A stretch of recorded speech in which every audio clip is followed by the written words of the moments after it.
Science ఎంతో అభివృద్ధి చెందుతున్న నేటికి అంతు చిక్కని సమస్యలు ఎన్నో. నేటికి అనేక రోగాలకు కూడా మందు లేదన్నది నిజం.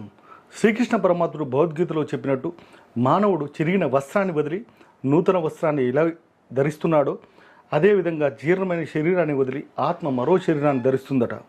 ఇదే అంశం పైన అంటే పుట్టిన మనిషి మళ్ళీ చనిపోతున్నాడు, చనిపోయిన మనిషి మళ్ళీ పుడుతున్నాడు. ఈ చావు పుట్టుకల పైన నేటికి అనేక పరిశోధనలు జరుగుతున్నాయి. అంటే చనిపోయిన మనిషి మళ్ళీ పుడుతున్నాడా అనే ఒకే అంశం పైన ఎంతోమంది శాస్త్రవేత్తలు నేటికి పరిశోధనలు చేస్తూనే ఉన్నారు. కొన్ని సంఘటనలు చూస్తే ఇది నిజమనిపిస్తుంది. అంటే చనిపోయిన మనిషి మళ్ళీ పుట్టాడు, గత జన్మ జ్ఞాపకాలు కూడా ఈ జన్మలో అతనికి ఉన్నాయి, గత జన్మలో ఉన్న పగలు ఈ జన్మలో సాధించుకున్నాడు. ఇది యథార్థ సంఘటన. ఇది వింటే విచిత్రంగా అనిపించినా ఇది నిజం. ఈ సంఘటన తెలుసుకునే ముందు కిందున్న సబ్స్క్రైబ్ బటన్ నొక్కండి, అదేవిధంగా బెల్ బటన్ కూడా నొక్కండి. ఎందుకంటే మేము చేసే వీడియోలు సరాసరి మీకు అందుతాయి.